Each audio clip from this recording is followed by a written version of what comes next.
everyone, in this lesson I'm going to teach you how to remember phoneme symbols in IPA.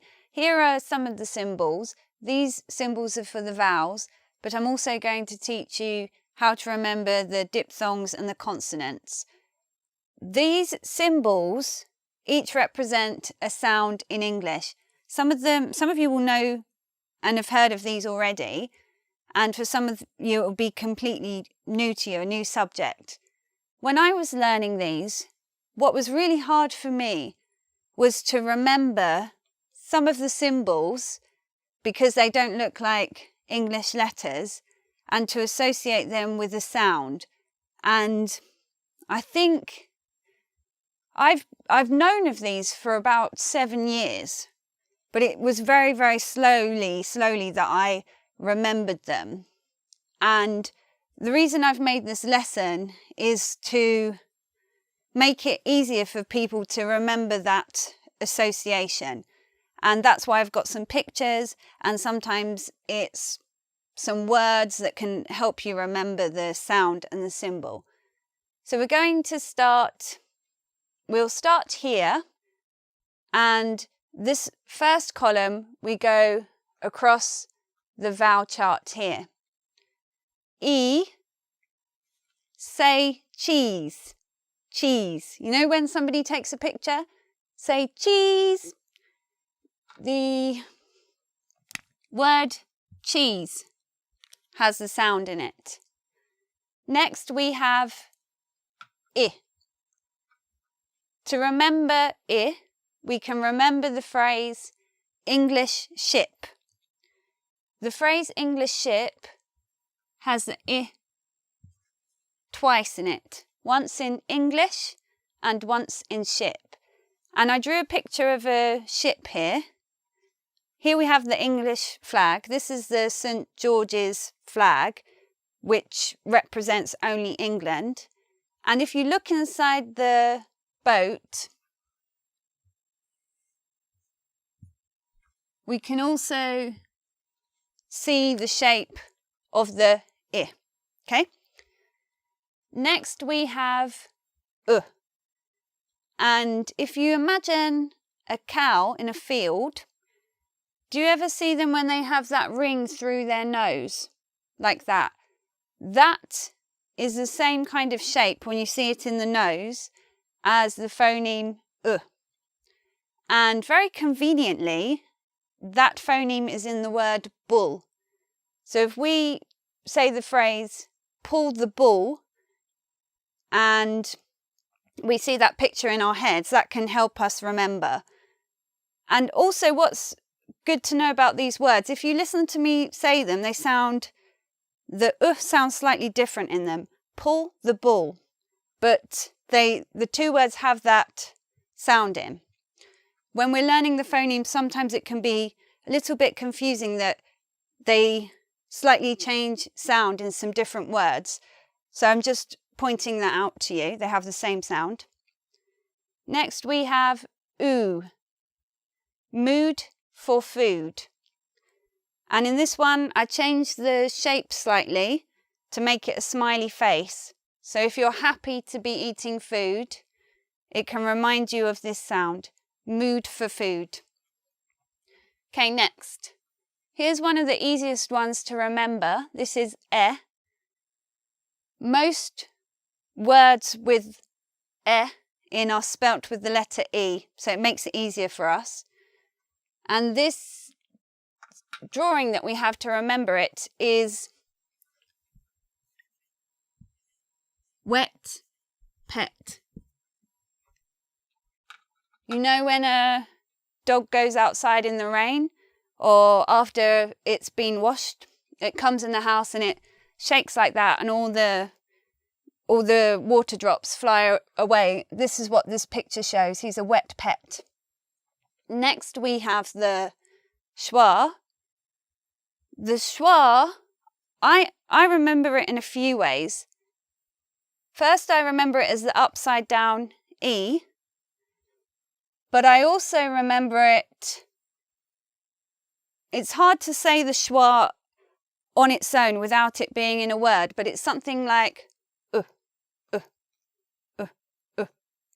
Something like that. It doesn't sound like it's got a question mark in it. It's not, every time we say a schwa, it's like, it's not going up. But if we just isolate the sound, it is closest to being a bit confused about something. So I turned the upside down E into a face there to help remember it. Next we have and that vowel we can remember by two words. First we have bird and we have worm. And the worm is in the shape of the symbol. The bird is not really in the shape of the symbol, but we see it inside its wings. Next we have or, and the way I remember this sound is to think of the word sword. And if we look at the symbol here of the sword, we can see the shape is inside the sword. And here's a phrase that we can remember to make more connections in our memory. And this one is called born with a sword.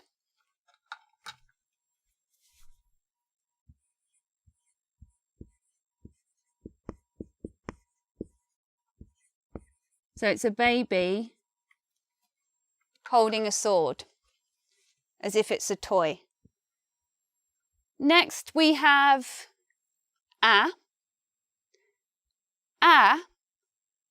the word I always think of first when I consider that phoneme and bring it to mind is cat. I always think of cat. But how I remember to write the phoneme, it's a little bit more difficult than some of the other ones in a way, because it's like an A next to an E, but when they come together, they look slightly different than we're used to seeing them. So we can remember it something like A plus E. And when we bring those sounds together, we get A. So then we get the word cat. And if you have a medical emergency in England and you have to go to the hospital, the place that you go is the accident and emergency. So the drawing to remember it is an ambulance, and the ambulance is driving to the accident and emergency. Perhaps the cat has had an accident and it's going to the accident and emergency now. The next symbol to remember is I always remember this one, In my mind, it sounds like the sound is going up somewhere. It's a little bit similar to this, but with more power to it, and it's more of a clear sound, because this sound, the schwa, is always unstressed. So this sound, the we can remember it with the phrase thumbs up, thumbs up. And we can remember the hand, thumbs up. Thumbs up has two of those sounds in it. Thumbs up. Next we have, when we go to the doctors and the doctor wants to check our health, how are we in the back of our throats, the doctor says to us, say ah, and he puts something on the tongue so he can look inside. When we say ah, that sound is a lot more open, ah. We have to open widely to say that sound, in comparison to cheese. Cheese is a wide sound. Our lips are spread wide. but for say R, we're much more open in the shape. And the last vowel to learn, I find this sound is very easy for me to remember, O, but I find the symbol difficult to remember when I'm drawing it. So it's a straight line and it's like a letter B, but without the tail at the top. And how I can remember this sound, O, is in the phrase hot body bottom. It's like the Kim Kardashian of the phonemes, and this is its bottom and high heel shoes, and it's the sexy phoneme, and we call it the hot body bottom. Next, we're going to learn how to remember the consonants and the diphthongs. Now let's look at the consonants. Here they are. The good thing about this is we don't need to learn all of them, because when the phoneme symbol looks like the letter, that's the way they sound. So we can forget about P, B, T, D. We can forget about all the ones that we recognise already, and we'll just look at all these weird symbols that we don't understand. So we'll start with this one. This one is and we usually get it at the end of a word. Sing, sang, sung. Sing, sang, sung. And another word that can help us to remember this one is the word tongue. Tongue. When we say this sound, our tongue must go up to the back of our palate and close off there to stop any air coming out. So if you make that sound with me now, you'll feel your tongue go up, and that can help you remember it. Sing, sang, sung. To sing, sang, sung, use your tongue. Now we have this one. Looks a little bit like a letter S. Also sounds a little like a letter S. Sh, sh, sh. But sounds the S with the letter H. It's in the word shush. Sh, sh, sh.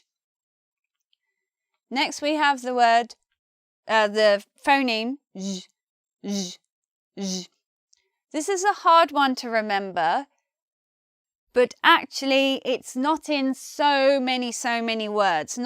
It's not in that many common words. So we're not going to see this one all the time. It's in the word television, television, television. And I've shown it by a TV symbol with an I inside. This is the vision part, television. And I also show it here to help us remember the symbol. The shape here, which is a little bit like a 3, in the way I've drawn it here is like kind of like a nose and a mouth in a cartoon style, and we have the vision there as well. So whatever helps, if that helps you remember this also. Next we have this symbol. This symbol has a name that many people know. These symbols also have names, but they're not ones that so many people would recognise. This symbol is called theta, theta. So if that helps you remember, theta. It's also in the word tooth, tooth. When we make this sound, our tongue is next to our teeth, and as we release air, we get the sound, the theta sound. So what helps me remember is to visualize the shape of a tooth. And let's remind ourselves how the symbol looks. In a way, that's one tooth, and that's the one at the bottom. So we can see that in our minds as well. Okay, it's in the word tooth, and when I make that sound, my tongue is behind my front teeth and I release air. Now this one, see if you can follow me on this one.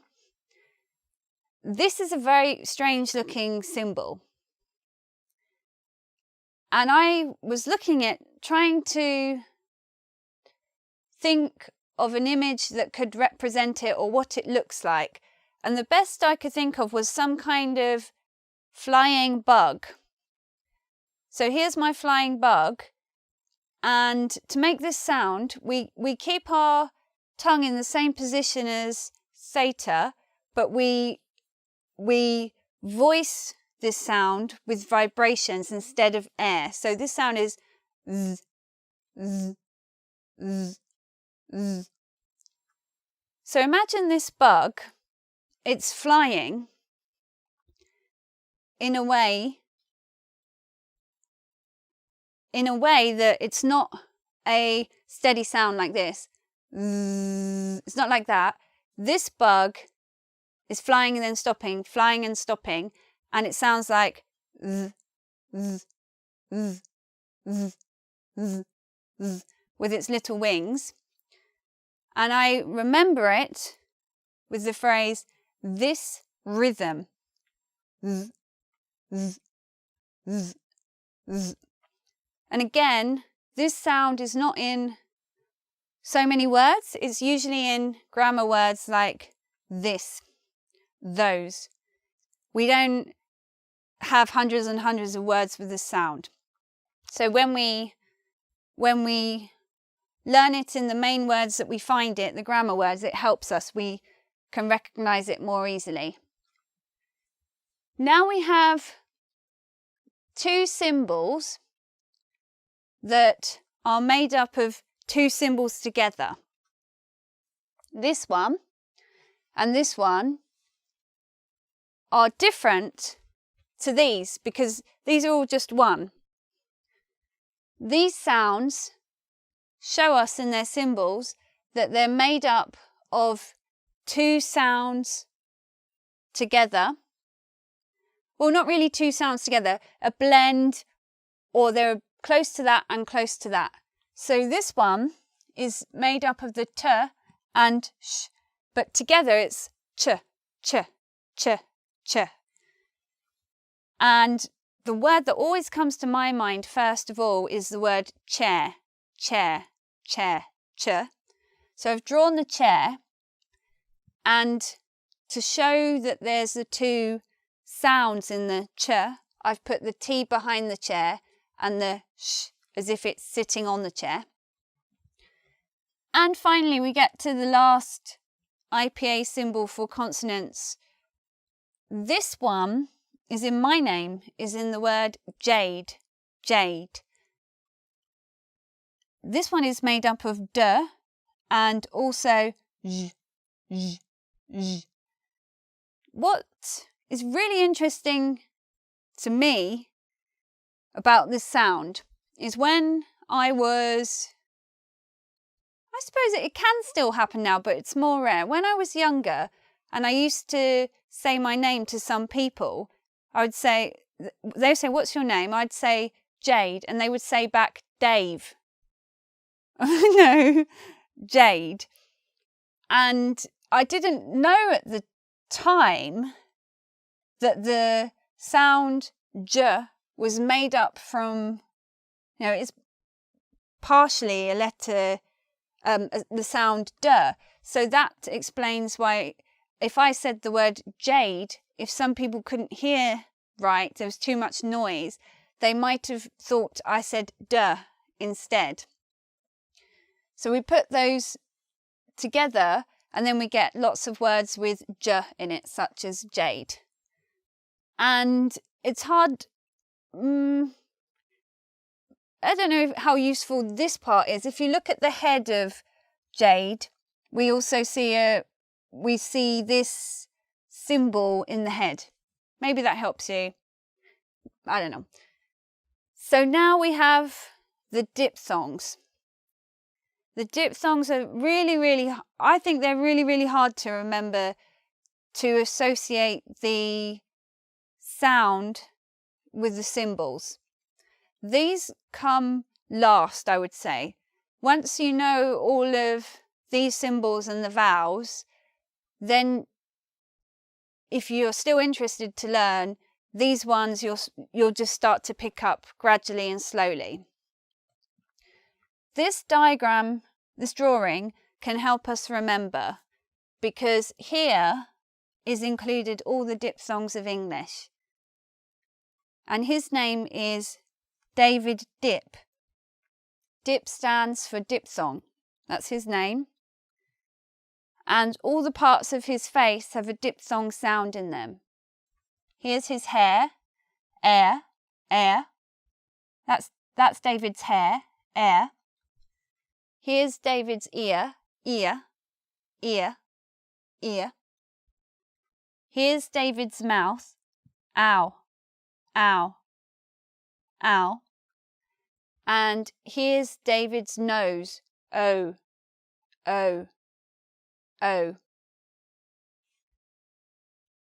So now we've got 1, 2, 3, 4 diphthongs, but there are more. You are David Dip, the curious boy. Start off with you. You is not actually classified as a diphthong. It is made up of 2 sounds, you, and because it's a common sound in English, for example in the word you, it's useful for us to learn. So that's why it's here. You are David, A, in the name David, he's David, A. The curious boy, curious, This phoneme is not a very common one. It's only in a few words in English, so don't worry too much about it. You're not going to see it all the time. You can just learn the common words it's in. Curious. And finally we have oi. It's in the word boy. Oi. He's David, the curious boy. So there we are. All the symbols in IPA for you to remember. What you can do now is watch my other videos on learning the phonemes in English. Thanks for watching. Bye.